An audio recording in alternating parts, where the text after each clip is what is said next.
Je m'appelle Véronica, dérivé du mot slave vera, qui signifie foi ou vérité.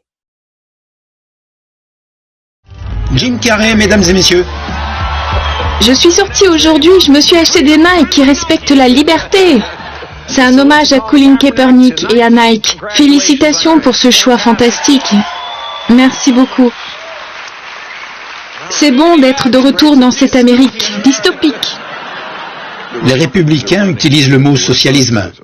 Ils essaient de dire... Ils essayent de faire peur aux gens. D'effrayer les gens. C'est du communisme. Trump dit qu'ils vont vivre au Venezuela. J'ai grandi au Canada. Je suis ici pour vous dire que ce discours à la con que l'on entend dans toutes les émissions politiques qui disent que c'est un échec, que le système est un échec au Canada, ce n'est pas un échec au Canada. Je n'ai jamais rien attendu de toute ma vie. J'ai choisi mes propres médecins, ma mère n'a jamais payé pour une ordonnance, c'était fantastique. Je viens de rentrer de Vancouver et je n'arrête pas d'entendre que les Canadiens sont si gentils, si gentils. Ils peuvent être gentils parce qu'ils ont un système de santé, parce qu'ils ont un gouvernement qui s'en préoccupe. Au Canada, les autorités déclarent l'état d'urgence. Des policiers en tenue anti-émeute ont quadrillé la capitale du Canada. Aujourd'hui, la police d'Ottawa utilise des chevaux et du gaz poivré. Ils sont piétinés.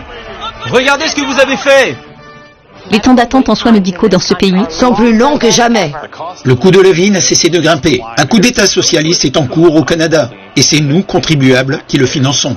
Ces dernières années, de nombreux Canadiens ont vu leur pays autrefois bien considéré devenir ce que certains qualifient même de tyrannique.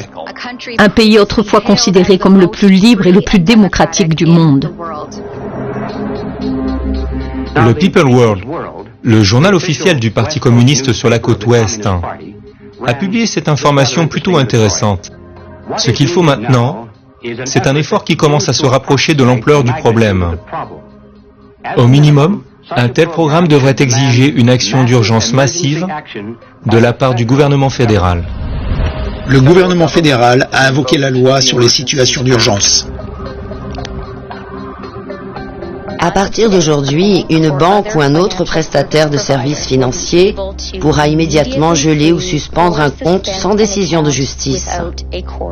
Si vous êtes impliqué dans cette manifestation, nous chercherons activement à vous identifier et à mettre en place des sanctions financières et des poursuites pénales. Les banques ont déjà commencé à geler les comptes des personnes impliquées dans les manifestations. S'il vous plaît, sortez. Sortez immédiatement. Intimider les gens dans une église pendant la Pâque, c'est incroyable. Ayant grandi dans les dictatures communistes, j'ai prévenu les Canadiens que c'était ce qui se préparait. Je le sentais, je le voyais à chaque coin de rue. Nous ne tolérerons plus cela. Nous nous défendons. Les manifestations, les protestations publiques sont un élément important pour s'assurer que les messages sont diffusés.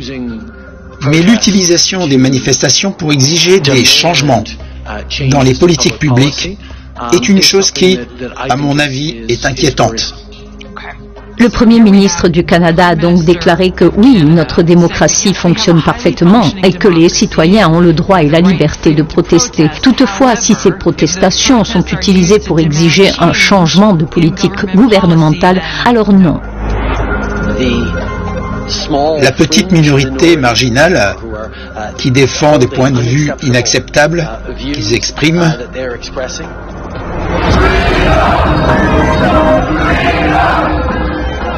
ne représente pas l'opinion des Canadiens qui savent que suivre la science et se protéger mutuellement est le meilleur moyen de continuer à garantir nos libertés, nos droits et nos valeurs en tant que pays.